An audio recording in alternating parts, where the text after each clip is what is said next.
ibi bitotsi bya Petero This sleep of Peter byavugaga ubuzima butuje was translated as a stable life. budaturishwa nuko ari mu bihe It is byiza, not stable because he's in a good situation. budaturishwa yuko hari umuntu umubwiye ngo komera turi kumwe. Which is not stable because somebody comforted him. Ni gute umuntu yatuza benaga kageni? Somebody can be stable. Nicyo umuntu yakora ngo atunge ubu butunzi bwo gutuza bikomeye?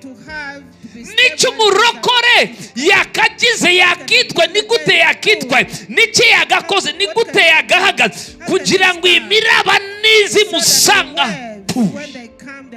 Imana yemeye ko Herode agira ubushobozi kuri.